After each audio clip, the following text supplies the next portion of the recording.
Halo teman-teman DokuTalk, selamat datang lagi di channel DokuTalk, yaitu channel literasi keuangan yang akan membahas tentang dinamika ekonomi dan juga terkait dengan pasar modal. Ya, kali ini kita akan bahas mengenai suatu tema yang terkait dengan perencanaan keuangan, di mana kita tahu bahwa keuangan global atau ekonomi global saat ini sedang tidak baik-baik saja. Dan juga kita juga ingin mengetahui bagaimana peran daripada financial technology untuk bisa memberikan literasi keuangan kepada masyarakat Indonesia. Untuk itu saya ditemani oleh salah satu narasumber saya. Yang pertama, Pak Peter Abdullah Redjalam. Beliau adalah ekonom keuangan Indonesia. Halo Pak, apa kabar Pak? Halo Mas Benny. Ya, kabar baik. Ya, terima kasih sudah datang di channel DokuTalk. Yang kedua, sahabat saya Pak Dendi Liu. Beliau adalah Wealth Advisory Head dari PT Bank UOB Indonesia. Apa kabar Pak Dendi? Ya, sehat Pak Benny. Ya, yang ketiga narasumber saya, sahabat saya Pak Ivan Kusuma, Head of Investment in Insurance Dana Indonesia. Apa kabar Pak Ivan? Baik Bapak Bensu, so far so good. Pak Peter, PDB kuartal kedua 5,44%. Angka 5,44% ini memang melesat lebih baik daripada kuartal ke-1 2022. Pertanyaan saya nih Pak, kalau tidak ada lonjakan harga komoditas, apakah angka 5,44% ini akan terjadi?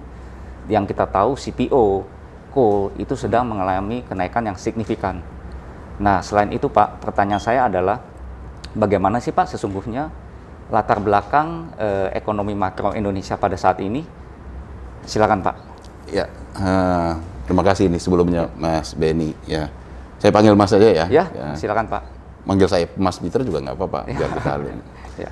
Jadi perekonomian kita memang terbantu oleh kenaikan harga komoditas. Ya. Tanpa kenaikan harga komoditas, perekonomian kita pasti akan membaik ya, karena memang pemerintah sudah melonggarkan mobilitas masyarakat seiring dengan meredanya pandemi. Ya. Tetapi perbaikan dari perekonomian akibat dari pelonggaran mobilitas itu tidak akan cukup untuk mendorong pertumbuhan ekonomi sampai 5,44 di kuartal 2 kalau tidak ada kenaikan harga komoditas. Ini dalam pandangan saya ya. Karena memang kita tahu selama beberapa bulan, bahkan sudah lebih dari 20 bulan ya, kita mengalami surplus neraca perdagangan akibat dari kenaikan harga komoditas. Tapi kontribusi ekspor kita memang nggak besar. Ya. Kontribusi ekspor kita memang nggak besar. Jadi kalaupun ya kita harus koreksi ya, pertumbuhan 5,44% itu dari harga komoditas ya nggak besar. Ya. Tapi tidak akan mencapai 5,44 kalau kenaikan harga komoditas itu tidak terjadi. Ya, karena kenaikan harga komoditas ini kan pertama dia menyumbang kontribusinya langsung dari sisi ekspornya. Yang lebih penting lagi adalah menyumbang juga dari sisi konsumsi. Karena kenaikan harga komoditas itu memperbaiki daya beli sebagian masyarakat kita yang memang bertumpu pada komoditas seperti petani CPO ya, yang bergerak di batu bara, yang bergerak di nikel, itu kan mendapatkan limpahan tambahan penerimaan ya, dan kemudian mendorong kemudian konsumsi. Jadi tambahan dari ekspornya nggak besar, tetapi tambahan dari konsumsi yang diakibatkan oleh kenaikan harga komoditas itu juga besar. Oke, artinya Bapak mau mengatakan bahwa domestic consumption ini berperan sangat penting ya Pak ya di kuartal kedua ini? Memang perekonomian kita kan struktur ekonominya sangat bertumpu kepada domestic consumption.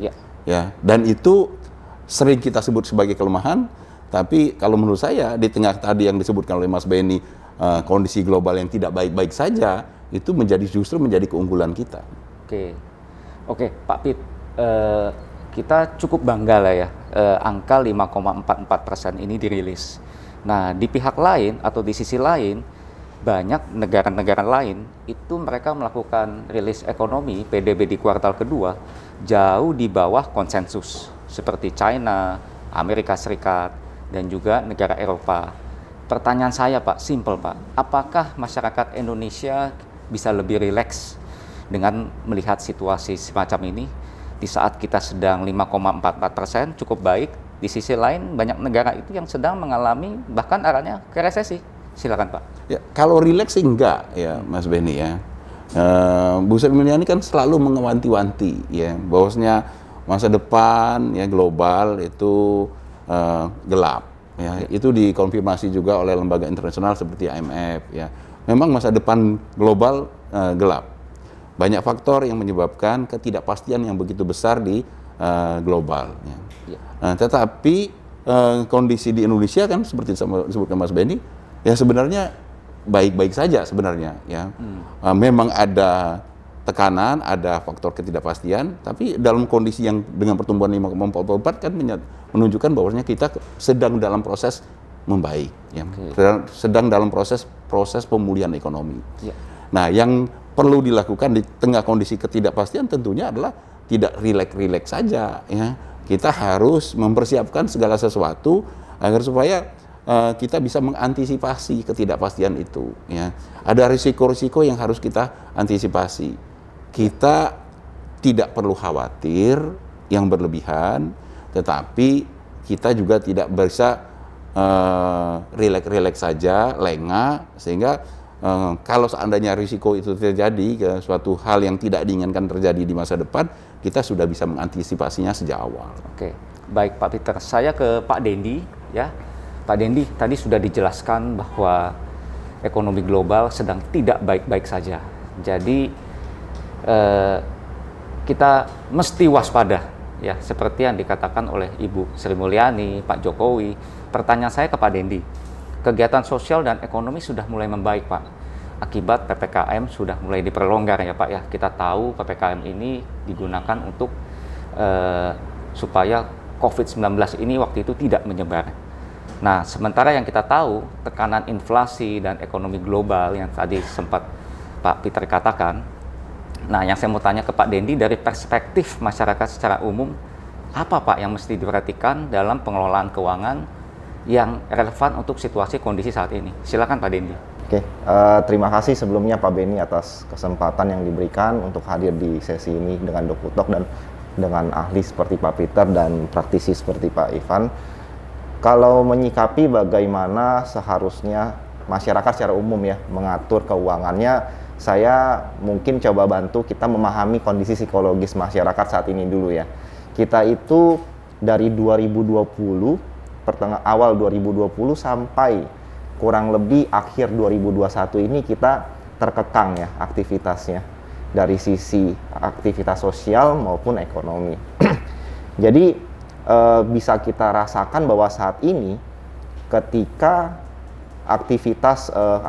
ketika pembatasan aktivitas oleh pemerintah sudah mulai dilonggarkan dan kita juga masyarakat kita bisa lihat ya sekarang sudah jauh lebih nyaman untuk beraktivitas di luar.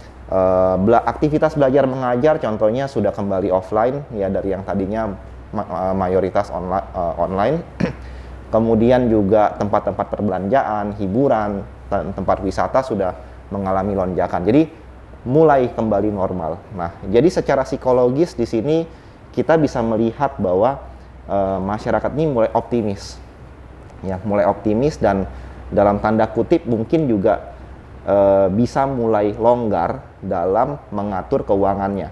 Ya, apalagi kalau kita tahu ya income per kapita di Indonesia itu sebenarnya meningkat di periode 2021 ke 2022. Kalau di 2020-2021 turun sedikit ya dari 40,6 ke 40,2 ya, turun tipis. Tapi itu langsung dikejar di 2021 ke 46,2 juta income per kapita kita. Artinya dalam 2 tahun itu tumbuh 10% ya dari sebelum pandemi ke akhir 2021. Jadi sebenarnya daya belinya ini meningkat. Daya beli meningkat, tapi kemarin ini ketahan karena ada pembatasan aktivitas sosial. Jadi sekarang ketika terjadi pelonggaran, ada hasrat untuk balas dendam ya Pak ya. Kayak udah berbulan-bulan, bertahun-tahun mau keluar pulau aja susah gitu kan. Makanya kita bisa lihat juga kayak tiket pesawat ya, Jakarta Bali aja itu bisa lebih mahal daripada Jakarta Singapura. Jadi ini yang mungkin pertama masyarakat mesti sadari dulu. Itu kondisi psikologis kita saat ini. Dan kalau menyangkut dengan pemaparan Pak Peter tadi, kondisi global juga tidak lagi baik-baik, kita jangan lengah. Nah, jadi yang pertama harus dilakukan, kita memastikan dulu purchasing power-nya, daya beli kita sebagai individu maupun rumah tangga itu seberapa besar. Nah, mulai pilah-pilah juga seberapa besar yang mau kita konsumsi, ya, karena balik lagi PDB kita 5,44%, itu di atas 50% ya, masih ditopang dari konsumsi domestik, yang mana artinya memang masyarakat kita masih punya keinginan untuk berkonsumsi yang sebenarnya baik buat pertumbuhan ekonomi. Tapi kita harus pilih-pilih lagi, karena dengan tekanan inflasi global yang saat ini terjadi, bukan tidak mungkin itu nanti akan mulai sedikit mengganggu daya beli kita. Oke, maaf Pak Dendi, saya potong. Tadi Pak Dendi mengatakan mengukur daya beli. Ya. Secara teknis, gimana masyarakat bisa melakukan hal ini, Pak? Daya beli. Nah, sebenarnya sederhananya sih seperti ini. Daya beli itu kan ada yang disebut disposable income ya. Disposable income itu adalah penghasilan setelah bersih dari pajak gitu ya. Nah, jadi kalau kita punya income 100%, kena pajak dan lain sebagainya, sisa berapa? Nah, terus misalkan sisa 90%. 90% ini berapa yang dialokasikan untuk pangan, sandang, papan, itu kebutuhan pokok ya kan. Tentunya juga kalau yang sudah berkeluarga, tambahan biaya berikutnya adalah biaya pendidikan. Nah, itu kebutuhan pokok dari masyarakat. Setelah itu apakah masih ada yang bisa di save? Ini termasuk cicilan juga ya Pak ya, mobil, rumah. Betul, Oke, ya. termasuk cicilan, terutama cicilan sebenarnya, karena kalau sampai cicilan terganggu, susah tuh mau kerja, mau beraktivitas ya, dikejar-kejar gitu kan. Jadi setelah itu dikurangin, pastikan bahwa kita minimal masih punya sisa itu 30%. Nah, kalau misalkan belum punya simpanan sebanyak itu, belum punya sisa sebanyak itu, artinya ada keranjang pengeluaran yang perlu ditekan. Coba Pak, kita kasih contoh ya. Misalkan gaji saya 10 juta. Artinya sebisa mungkin saya masih bisa saving money itu 3 juta. Betul ya Pak? Betul, Maksud betul Pak Dendi sekali ya? Pak Benny. Oke. Tapi pertanyaan saya lebih detail Pak. Artinya di sini masyarakat Indonesia sudah mulai dibiasakan untuk mencatat Pak. Ada Betul. habit itu ya Pak? Betul. Oke. Ya. Sebenarnya Pak Benny kalau mau bicara tentang kebiasaan masyarakat untuk saving ya di Indonesia, sebenarnya sudah mulai ada perbaikan. Bahkan kalau dihitung ya berdasarkan data statista yang dari World Bank pun, tingkat simpanan masyarakat Indonesia itu terhadap GDP ya, terhadap PDB negara itu sudah sempat mencapai 30%. Jadi sebenarnya kita adalah masyarakat penabung gitu, sudah mulai ke sana. Kalau negara-negara lain tuh mungkin ada yang masih lebih tinggi, cuman memang ada disparitas di sini antara kelas, terutama yang kelas menengah atas sama yang kelas atas. Nah, kalau yang kelas atas dan menengah atas itu simpanannya udah di atas 50%. Tapi yang kelas menengah bawah dan bawah itu bahkan di bawah 10%. Nah, jadi ada disparitas di situ. Nah, jadi yang perlu jadi perhatian justru adalah mereka yang berada di menengah bawah dan bawah. Ya mungkin kalau yang bawah mau nggak mau ya perlu terus berusaha ya supaya memperbaiki kualitas penghasilannya supaya bisa ada sisa. Oke, ini menarik ya, menghitung daya beli ya Pak ya. Oke. Selain itu Pak, ada lagi Pak Dendi? Kalau selain itu baru kita nanti tempatkan lagi ya untuk dana-dana yang sudah disimpan, kita bisa alokasikan ke instrumen-instrumen keuangan yang pada dasarnya sebenarnya sekarang dengan adanya fintech ya, banyaknya fintech yang memfasilitasi masyarakat untuk berinvestasi di instrumen keuangan itu cukup mudah jadinya. Bahkan kalau kita lihat ya sekarang ya, per akhir 2021 berdasarkan data Kasei, jumlah investor di Indonesia itu sudah lebih dari 7 juta jiwa gitu. Jadi mulai meningkat dari yang dulu tuh 5 tahun yang lalu mungkin baru 2 jutaan, sekarang udah 7 juta. Nah, jadi data KC ini adalah data perorangan yang memiliki rekening baik itu reksadana, obligasi, maupun saham gitu ya di sekuritas. Nah itu udah 7 juta. Jadi ini terlihat ya dampak dari adanya ekosistem fintech memperluas jangkauan dari bursa ya ataupun instrumen-instrumen keuangan untuk menggapai masyarakat yang lebih jauh. Gitu. Oke, baik. Saya langsung sambung ke Pak Ivan Kusuma terkait dengan financial technology atau wealth technology, payment gateway. Yang saya mau tanyakan ke Pak Ivan berdasarkan perkembangan ekonomi terakhir, Pak. Yang tadi Pak Dendi juga sempat mengatakan PSBB itu sudah mulai diperlonggar. Nah, dari industri fintech itu apakah ada yang dirasakan, Pak, based on data gitu ya? Mungkin dari perilaku dalam berinvestasi, volume transaksi, atau semacamnya. Silakan Pak Ivan Kusuma. Oke, baik. Thank you, Bro Bensu ya sepanjangnya ya. Nah, jadi kita mungkin caca dulu ya. Kalau namanya fintech kan adalah sebenarnya financial and technology berarti kan. Nah, berarti kan pada dasarnya kalau financial sebenarnya adalah produk yang kurang lebih sama lah. Yang ada di hampir semua institusi keuangan. Di bank ada, kemudian juga di non-bank juga ada. Nah, cuma adalah cara penjualannya ini yang dilakukan melalui teknologi digital. Nah, jadi kalau kita mungkin trace back dulu mundur ya. Apa sih yang terjadi ketika COVID-19? Di tahun 2019-2020 lagi peak-peaknya. Orang takut buat apa? Takut banget untuk ketemu gitu. Takut bahwa melakukan face to face gitu. Dan ini sebenarnya adalah kalau saya boleh bilang salah satu keunggulan dari fintech, di mana fintech itu bisa melakukan penjualan umumnya itu purely melalui application tanpa face to face, dan bisa melakukan penjualan semuanya itu bisa dengan lebih mudah hanya dengan klik-klik dari dia punya handphone. Nah, jadi sebenarnya fintech ini pada saat sekarang itu masih stage yang growing banget di Indonesia gitu ya. Nah, ini menarik karena saya punya data nih. Kalau saya lihat kita punya inklusi keuangan ya. Indonesia di tahun 2019 itu hanya sekitar 76%. Gimana dengan negara tangga? Kita bandingin dengan negara-negara lain kan ya. Nah, kalau kita lihat sekelas Thailand 82%, Malaysia 85%. Ya, kalau Singapura memang beda kelas ya, 98%. Nah, jadi artinya itu ada very huge gap yang kita bisa kejar. Nah, tinggal pertanyaannya adalah inklusi keuangan ini dikejarnya pakai apa? Seperti itu kan. Nah, jawabannya adalah paling cepat dan paling efisien adalah melalui teknologi. Nah, teknologinya terus seperti apa nih kalau ditanya lagi kan? Nah, yang paling simpel itu adalah dengan menggunakan handphone, dengan smartphone. Itu paling easy. Kenapa? Karena coba kita tanya deh dengan diri kita sendiri. Berapa jam sih kita pakai handphone sehari-hari gitu? Nah, berdasarkan survei dari luar negeri di akhir 2021, rata-rata orang Indonesia itu pakai handphone sehari 5,5 jam.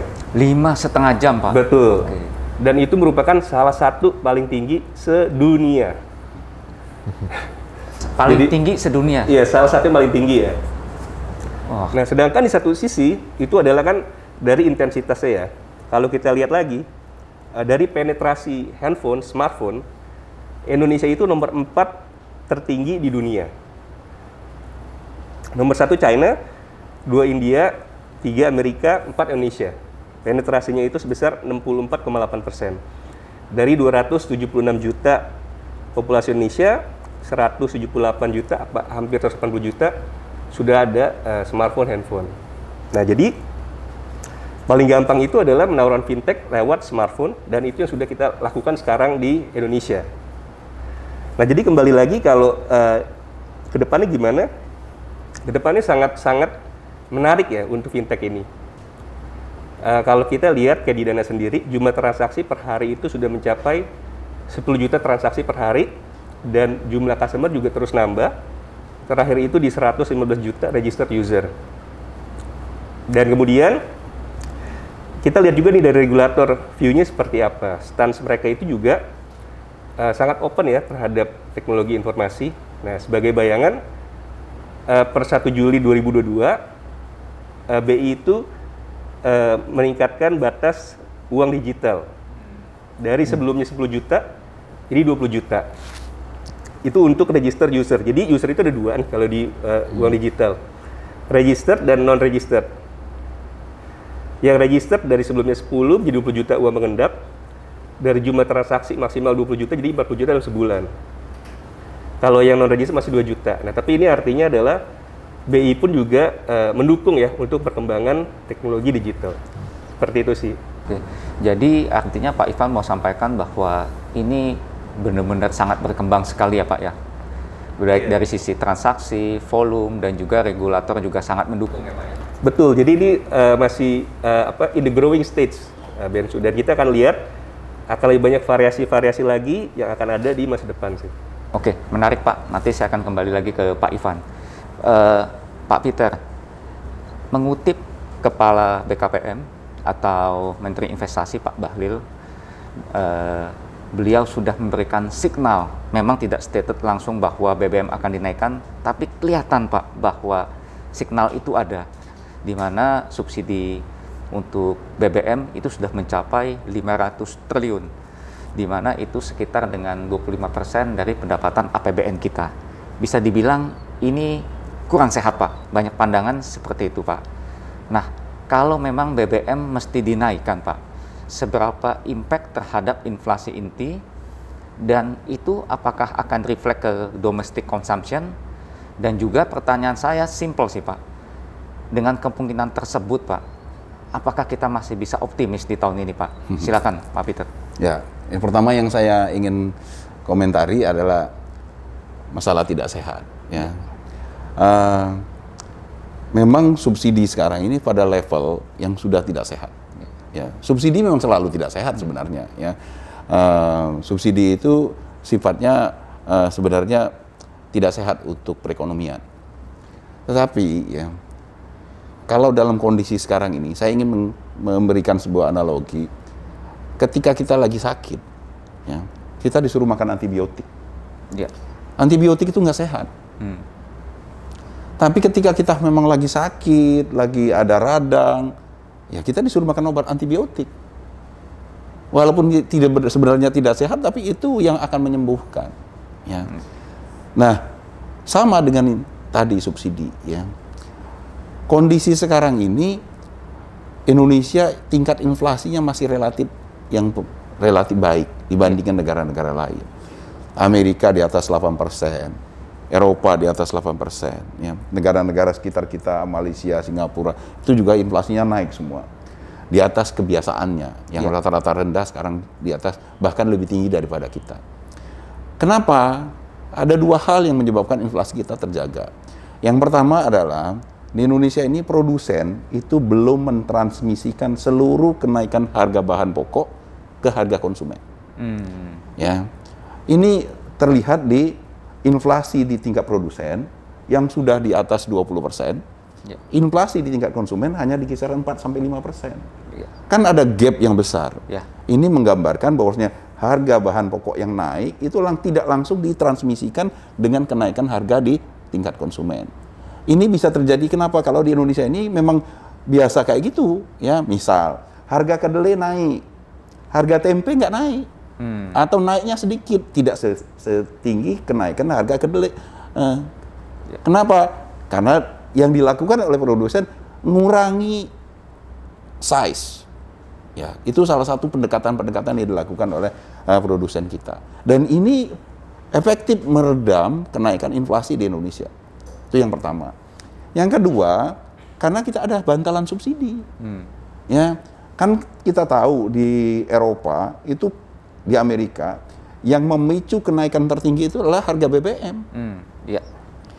Nah, di Indonesia harga BBM kita naik, tapi tidak benar-benar mengikuti kenaikan harga minyak mentah global. Ya. Ada yang bahkan termasuk Pertamax. Pertamax itu kalau mau dihitung benar dia mengikuti kenaikan harga minyak global, dia termasuk mengikuti keuntungannya, mungkin naiknya jauh lebih tinggi. Nah, bahkan kita punya Pertalite yang disubsidi. Kita punya gas 3 kg yang disubsidi. Nah, ini yang meredam tidak terjadi kenaikan harga di level konsumen yang gila-gilaan itu. Ya. Jadi ada dua faktor ini yang menyebabkan inflasi kita masih relatif terjaga. Itu pun kami memperkirakan inflasi kita tahun ini di kisaran 5-6%. Nggak mungkin kita di bawah 5%. Sekarang saja kan sudah ya mimpir-mimpir udah deket 5%, antara 4-5%. Nah, sampai akhir tahun saya perkirakan 5-6%. Ya, bahkan di kisaran mendekati 6%. Masalahnya adalah kalau seandainya subsidi ini kemudian dilepas, ya, naik harga BBM, naik harga gas 3 kg dengan pertimbangan untuk yang tadi mengurangi beban subsidi APBN, ya khawatirnya adalah terjadi ledakan inflasi. Ya. Karena kita pengennya mengurangi sakitnya yang tadi di APBN, ya dampaknya terhadap inflasi kita besar, ya. Yang saya sangat khawatirkan itu adalah ketika kalau kita merujuk ke pengalaman kita selama ini, ketika BBM itu dilepas, BBM subsidi, kalau dulu premium ya, ketika BBM subsidi itu dilepas, ya dinaikkan harganya, itu rentetan kenaikan harga itu panjang sekali. Dan ini akan membentuk yang namanya expected inflasi yang berlebihan. Dan kalau ini terjadi, yang tadinya produsen masih nahan kenaikan harga bahan pokok yang tadinya itu, yang sebelumnya, itu bisa dilepas juga. Coba bayangkan yang terjadi. Saya sangat khawatir ya, kalau pemerintah demi untuk menjaga APBN tadi menaikkan harga barang-barang subsidi, ya, Pertalite dan gas 3 kg, apalagi juga listrik yang 900 volt ampere. Saya khawatirnya tuh lonjakan inflasi kita tidak tertahankan, tidak terkendali, liar, ya. Dan ketika itu terjadi, ongkos kita untuk mengendalikannya lagi, ya, itu sangat mahal dan sulit dilakukan. Pak Peter, ada juga anggapan bahwa dengan subsidi yang terlalu besar sebesar 500 triliun ini, bisa dibilang kebijakannya ini tidak mengena kepada masyarakat menengah bawah. Artinya, ambil contoh kayak Pertalite gitu ya Pak ya, ini bisa dinikmati oleh mereka yang semestinya tidak menikmati. Nah itu yang saya maksudkan. Jadi kita paham bahwasanya beban subsidi yang terlalu besar nggak sehat untuk kita. Tapi solusinya jangan naikkan harga sekarang ini.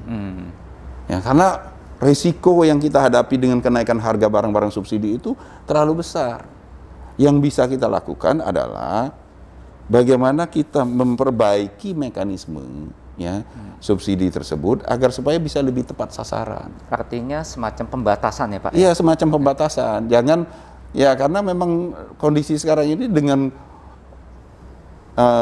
mekanisme distribusi yang sekarang ini, dengan beban subsidi yang sebesar itu, pemerintah kan terlalu berat menanggungnya. Ya.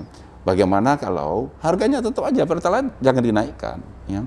Tapi peruntukannya benar-benar dibatasi kepada mereka yang berhak.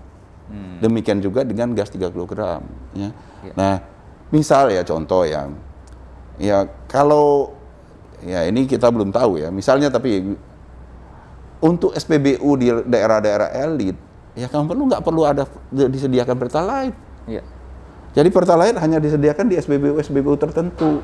Ya di SPBU yang boleh dikatakan yang elit ya di Pondok Indah, di Menteng, ya nggak perlu ada Pertalite. Kalau memang kita butuh Pertalite ya kita cari di tempat-tempat yang memang menyediakan Pertalite, dan mereka yang membeli Pertalite yang memang benar-benar ya layak untuk membeli Pertalite. Ya sering kan disebutkan masa Alphard pakai Pertalite, ya. Ya kan? Nah, hal-hal yang seperti itu yang mungkin bisa dilakukan sehingga konsumsi Pertalite-nya berkurang, beban subsidinya berkurang, tapi harganya tetap. Kalau dinaikkan, risikonya terlalu besar. Inflasi bisa bergejolak, bisa liar. Saya memperkirakan di atas 8%. Di atas 8%? Biasa di atas 8%. Dan kalau itu terjadi, ya ini juga bisa memicu BI untuk menaikkan suku bunga. Ya. Sekarang kan BI itu meyakini tidak menaikkan suku bunga karena inflasi masih terjaga, dan rupiah juga terbukti tidak bergejolak Ya. walaupun BI menahan suku bunga. Ya. Ini sudah terbukti di dalam beberapa bulan di mana BI didorong untuk menaikkan suku bunga, menahan suku bunga, dan terbukti memang tidak terjadi tekanan yang luar biasa terhadap rupiah. Dan yang lebih membuat BI lebih yakin adalah cadangan devisa pun relatif terjaga, ya, walaupun terjadi penurunan, tapi penurunan itu bukan disebabkan oleh paksaan bagi Bank Indonesia untuk melakukan intervensi pasar di dalam rangka mengendalikan nilai tukar rupiah, bukan. Nah, inilah yang meyakinkan BI untuk tetap bertahan mempertahankan suku bunga, ya. Dan saya kira kalau inflasi masih tetap terjaga, BI akan terus mempertahankan suku bunga. Oke. Jadi bukan harga pertalite yang mesti dinaikkan, tapi pendistribusiannya ya Pak, ya, pembatasannya yang paling penting. Kalau saya mekanismenya. meyakini seperti itu, lebih baik pemerintah fokus kepada memperbaiki skema mekanisme distribusi dari barang-barang subsidi ketimbang menaikkan harga barang-barang subsidi, khususnya pertalite dan gas 3 kg. Oke, baik Pak Peter, terima kasih. Pak Dendi Liu, apa nasihat Pak Dendi bagi masyarakat yang ingin melakukan perencanaan keuangan sesuai dengan kondisi saat ini ya Pak ya? Bagaimana cara yang paling tepat dalam membangun portofolio keuangan agar masyarakat tetap dapat menikmati imbal hasil yang lebih tinggi daripada inflasi, tapi juga mempertimbangkan atau memanage resiko? Silakan Pak Dendi. Oke, ya terima kasih Pak Beni. Jadi dengan untuk portofolio yang kira-kira cocok dengan kondisi sekarang ini, saya coba bagi beberapa kelas asetnya ya. Jadi kalau kita lihat dengan tingkat suku bunga yang saat ini sebenarnya masih ditahan oleh BI, dan kita bisa lihat juga bahwa suku bunga simpanan di bank-bank umum itu masih cukup rendah gitu ya. Jadi porsi untuk kelas aset pasar uang ini kita boleh minimalkan dulu. Kenapa? Karena inflasinya mulai melonjak nih. Inflasi mulai naik, suku bunga simpanannya masih di bawah.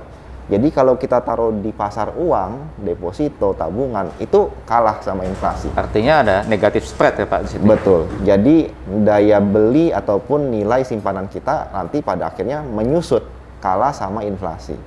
Nah, di satu sisi yang sekarang kita bisa untuk instrumen yang lebih aman gitu ya, tapi bisa menawarkan imbal hasil yang lebih tinggi, kita bisa lihat ke instrumen obligasi seri-seri yang bertenor pendek. Ya, kenapa seri-seri tenor pendek ya? Sebenarnya tenor pendek sampai menengah masih oke, tapi saya akan lebih arahkan ke yang tenor pendek. Kenapa? Karena kita lihat sendiri tren tingkat suku bunga di negara-negara lain itu sudah naik. Jadi sebenarnya tinggal tunggu waktu. Mungkin untuk sementara BI masih bisa menahan ya untuk tidak menaikkan tingkat suku bunga, tapi lambat laun, apalagi kalau kita lihat sekarang aktivitas ekonomi mulai bergulir ya. Ketika nanti kebutuhan pendanaan untuk sektor bisnis real sudah mulai meningkat, pada akhirnya bank akan butuh pendanaan lebih dan mau tidak mau menaikkan tingkat suku bunga pinjaman, suku bunga simpanan untuk mendapatkan likuiditas dari masyarakat. Nah, jadi pada akhirnya kalau kita berinvestasi di instrumen pendapatan tetap atau obligasi jangka panjang, itu ada negatif impact-nya. Ya, di mana harga cenderung turun ketika tingkat bunga naik. Nah, jadi bisa ke instrumen ini ya, obligasi, apalagi nanti dalam waktu dekat obligasi retail ya, ada SR017 yang akan di-launching oleh pemerintah. Kurang lebih kalau itu dapat indikasi kupon 5-6% pun itu udah cukup. Ya, 5-6% itu udah cukup untuk menahan dari inflasi ya. Nah, jadi itu bisa jadi satu alternatif. Nah, kemudian kalau untuk instrumen yang lebih berisiko, kita bisa lihat bahwa dengan latar belakang fundamental kita yang cukup baik ya, sebenarnya cukup baik ya, walaupun ada risiko ya, tadi Pak Peter juga sudah menjelaskan ada risiko inflasi tadi yang bisa melebar kemana-mana kalau sampai harga BBM dinaikkan. Tapi kalau kita amati dari laporan pendapatan ya atau earnings perusahaan-perusahaan yang dirilis di Q2 kita lihat ya, paling gampang kita lihat di 4 bank terbesar di Indonesia ya. Kemarin itu semuanya profitnya meningkat signifikan ya. BCA, Mandiri, BNI, BRI itu semuanya di atas konsensus. Jadi kita bisa lihat bahwa ada peningkatan aktivitas ekonomi sehingga kita sebenarnya boleh masuk ke instrumen ini tapi dengan selektif gitu. Dengan selektif maksudnya kita lihat ke sektor-sektor yang masih akan diuntungkan dan dikedepankan prioritasnya oleh pemerintah. Ya, salah satunya pasti perbankan, ya, perbankan terutama di bank-bank besar. Kedua, sektor komunikasi dan infrastruktur pendukungnya. Ya, kita kan lagi membangun infrastruktur penunjang untuk 5G, ya, terus juga jaringan kabel ya, sekarang ini fiber optik itu di mana-mana, dan sekarang ini kita sudah lihat ya bahwa kemungkinan besar praktek kita dalam aktivitas bekerja profesional gitu ya, tidak lagi full di office, tapi sudah hybrid nih ya. Jadi seperti saya sendiri, saya ada minimal 2 hari kerja di kantor, sisanya boleh di rumah. Nah, walaupun kadang saya pilih di kantor juga, tapi kita ada fleksibilitas seperti itu, yang artinya jaringan teknologi informasi, jaringan penunjang teknologi informasi ini akan diuntungkan. Nah, sektor-sektor seperti itu, dan sektor siklikal lainnya yang bisa kita lihat kemungkinan akan cukup menarik adalah sektor-sektor seperti ini ya, bahan dasar ya, bahan pangan seperti poultry ya kan, unggas. Kemudian juga bahan-bahan dasar penunjang lainnya seperti paper ya, ini karena kita lihat ya sekarang kan tekanan untuk go green ya, ini makin luas juga. Jadi packaging yang tadinya pakai plastik mulai shifting ke paper gitu ya. Jadi ada industri-industri yang diuntungkan seperti itu. Jadi alokasinya itu yang mungkin kita mesti balance, mesti seimbangkan. Kalau saran saya untuk nasabah-nasabah ataupun investor yang berprofil risiko konservatif, bisa dicoba 80%-nya di pendapatan tetap, 20%-nya yang lebih yang aset berisiko seperti tadi di saham gitu. Kalau yang moderat kita bisa perbesar ya 65-35, sementara kalau untuk yang lebih agresif bisa 50-50 gitu. Oke. Pak Dendi, mendengar penjelasan Pak Dendi, ini diskusi kita memang tidak terlalu panjang, bahkan sangat singkat. Misalkan masyarakat mau tahu lebih detail Pak, untuk bisa mendapatkan penjelasan dari Pak Dendi, masyarakat bisa mengakses kemana? Masyarakat kan juga pengen mengetahui lebih detail lagi ya, yang tadi betul Pak Dendi katakan ya. Oke, nah ini menarik ya, karena dengan perkembangan teknologi digital sekarang ini arus informasi itu luas banget. Siapa aja bisa bikin konten, siapa aja bisa bikin informasi ya, yang tadi tujuannya mungkin baik ya. Cuman saran saya para investor ya, masyarakat, coba cari ataupun pilih dari organisasi ataupun institusi yang kredibel.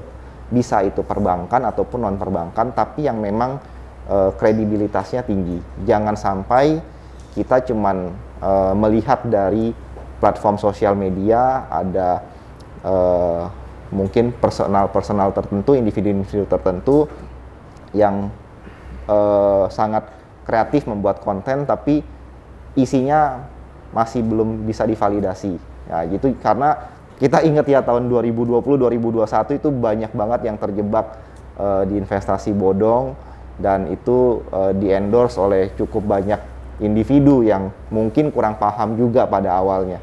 Nah, jadi cari sumber informasi dari organisasi ataupun institusi yang kredibel, baik itu perbankan maupun non perbankan, atau yang lebih netral itu bisa ke media-media ya. Kayak sekarang kan banyak sekali media-media yang menyediakan informasi seperti itu.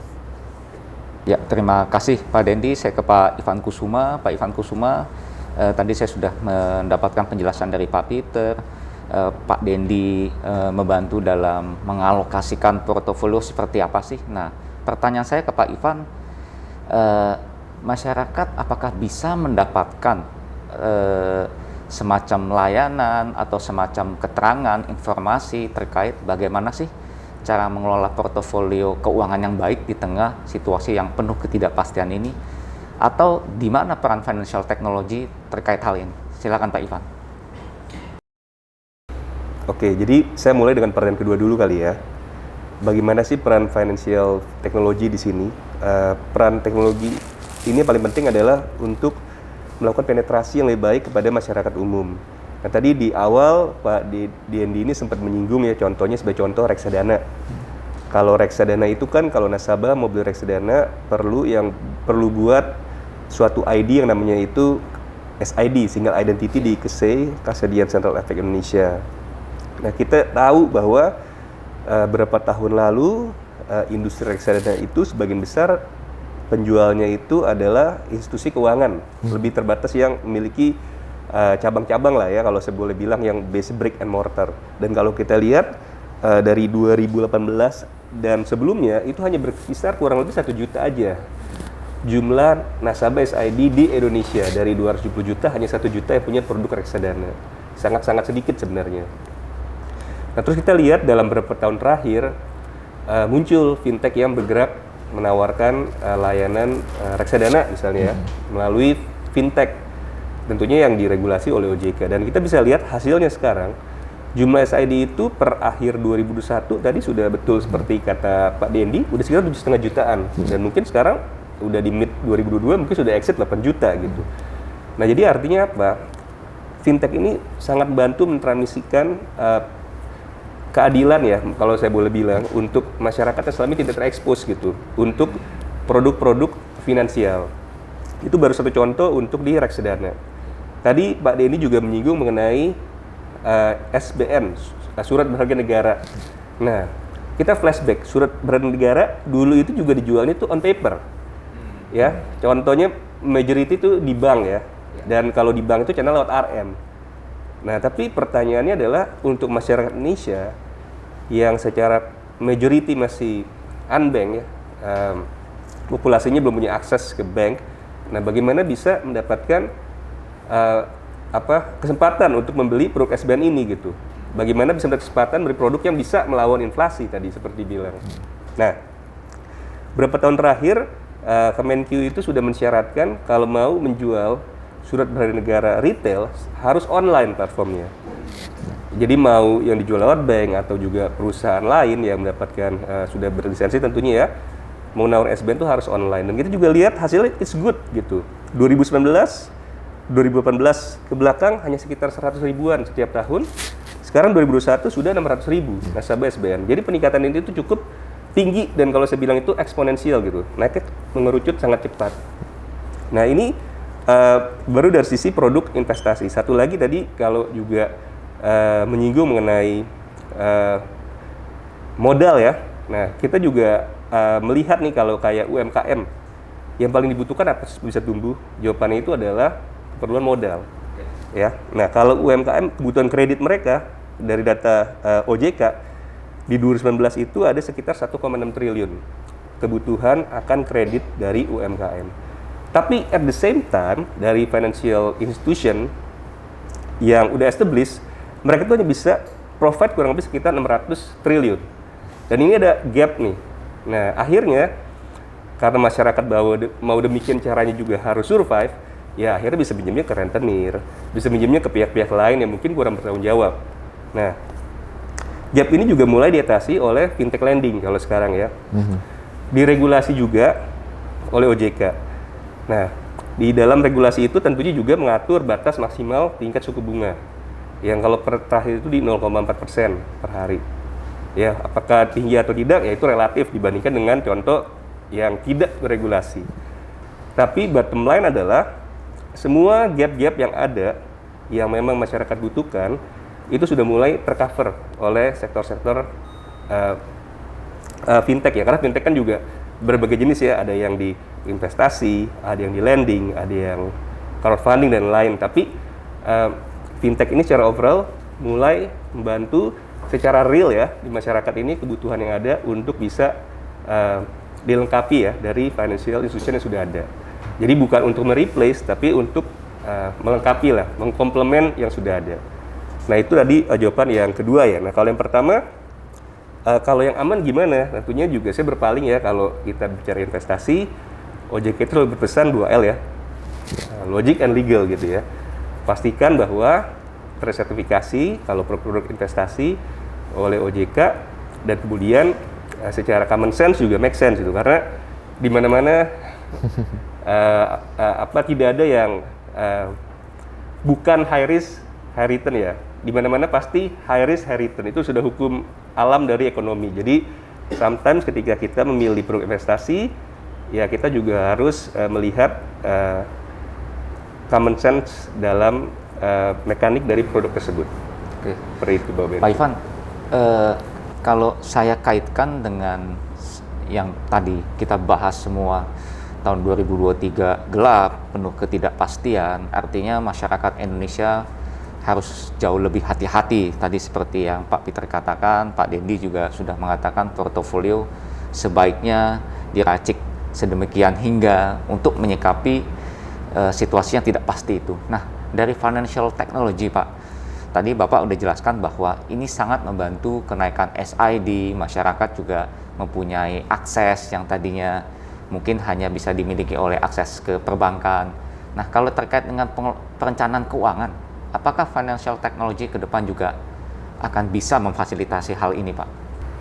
Oh ya, jawabannya pasti bisa. Jadi yang namanya financial technology kan tujuan utamanya itu mensimplify apa yang sudah ada.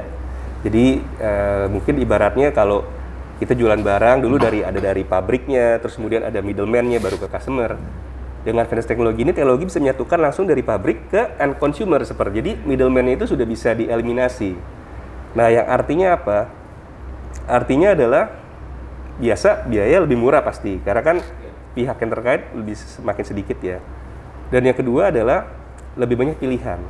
Nah, jadi dengan adanya fintech yang sekarang ada, yang tentunya yang sudah terregulasi ya oleh pihak berwenang, jadi customer itu lebih banyak pilihan.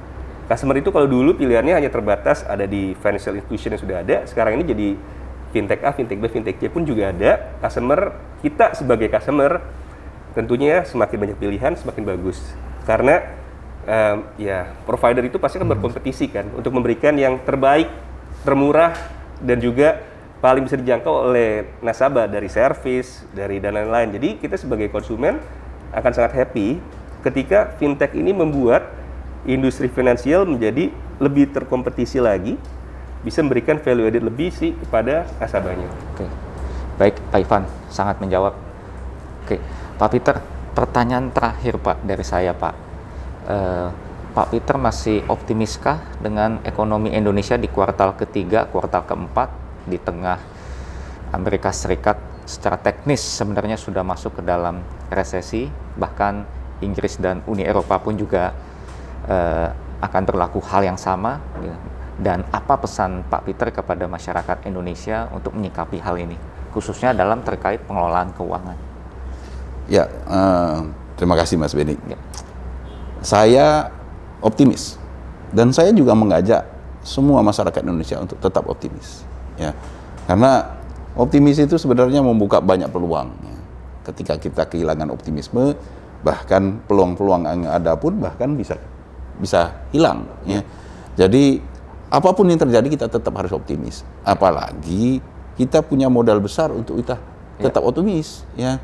Dengan modal yang seperti kita sebutkan tadi, pertumbuhan yang cukup tinggi di kuartal 2, ya 5,44, dan kemudian kita juga tahu bagaimana tadi juga disebutkan juga oleh teman-teman semua, ya, bagaimana aktivitas masyarakat yang sudah bergerak, sudah menuju normal, ya, yang artinya menjadi landasan untuk kita juga terus bisa memperbaiki, melanjutkan pemulihan ekonomi kita. Kita optimis, ya.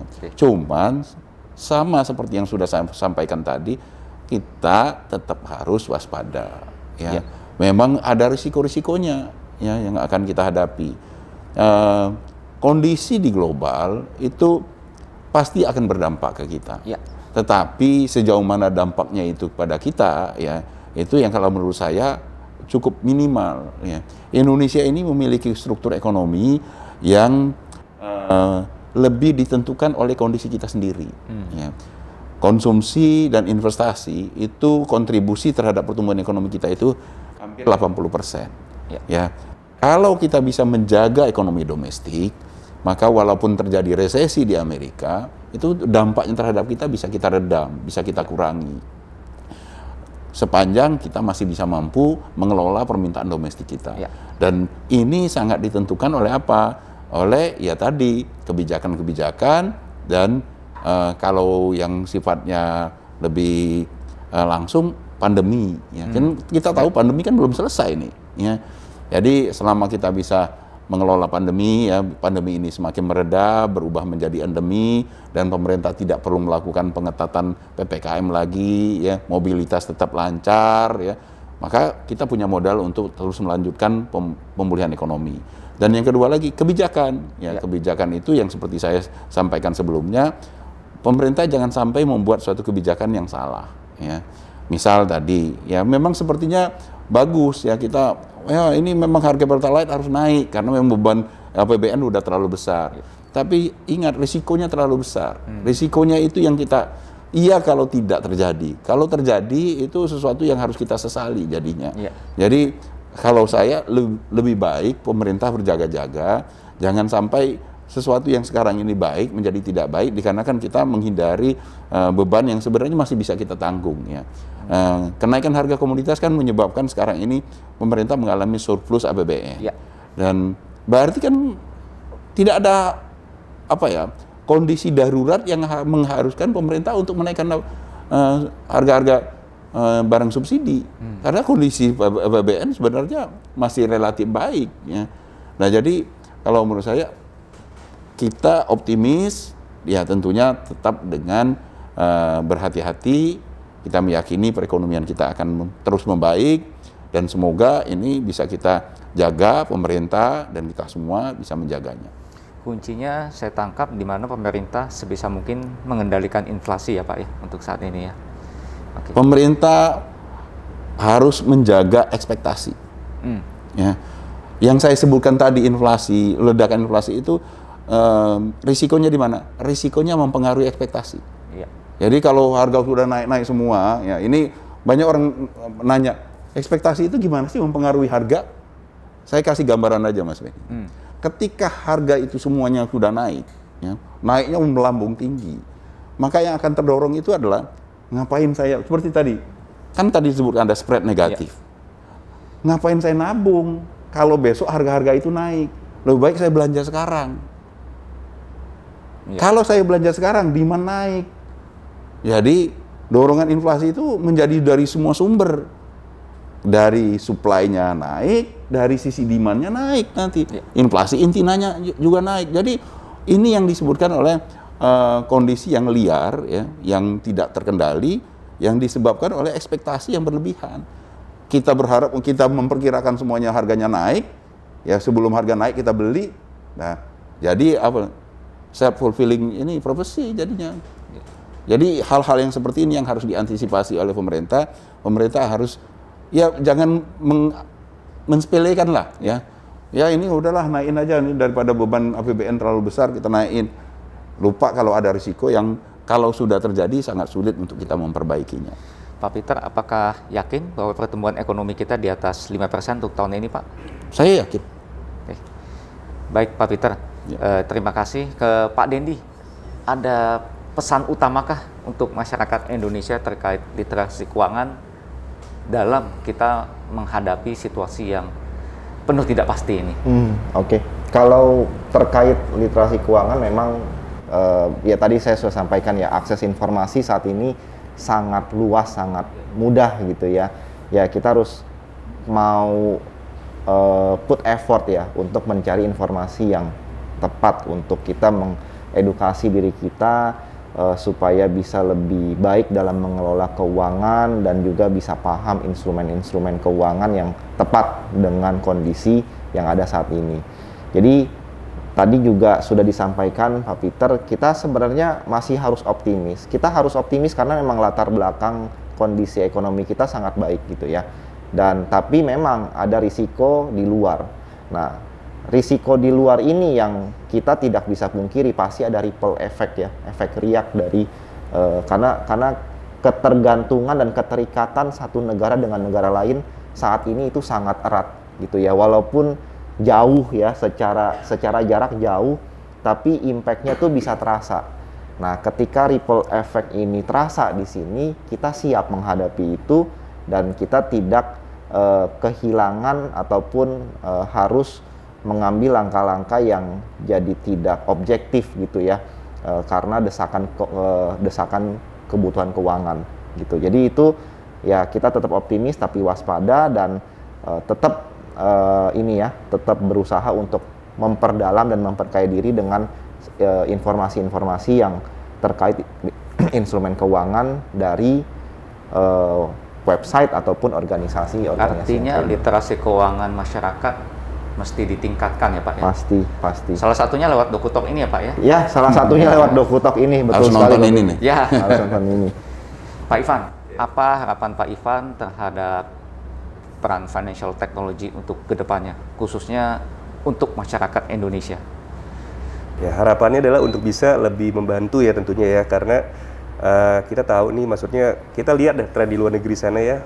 Kalau di luar negeri proven to be successful, maka sangat besar kemungkinan juga di negara kita bisa sangat berhasil seperti itu. Karena kalau kita lihat fintech di luar itu banyak banget jenisnya dan terbukti proven untuk membantu nasabah. Dan juga kalau saya juga bilang ya, sebagai nasabah sendiri atau juga mungkin sebagai warga negara Indonesia yang sehari 5,5 jam menggunakan handphone, coba mungkin di-spend ya 10 menit buat nonton DokuTalk contoh.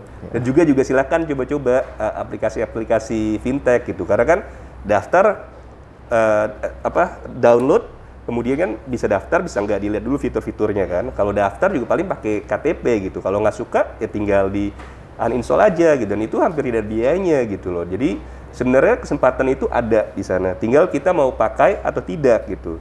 Saya sendiri dulu ketika saya misalnya Dana ya, saya ada 10 kali transfer gratis ya, saya bisa pakai sekarang gitu loh. Jadi sebulan 10 kali lumayan kan. Kalau kita hitung tarif pada umumnya 6.500 dikali 10 udah saving 65.000 dari sisi customer hanya dalam 1 bulan. Nah, jadi ini contoh-contoh benefit yang sebenarnya kita bisa manfaatkan dari penyedia aplikasi-aplikasi digital seperti itu. Yang penting adalah dari sisi kita juga harus mencari tahu ya, karena sebanyak apapun yang ada, kalau kita sebagai end user juga tidak mau mencoba, sebagai end user juga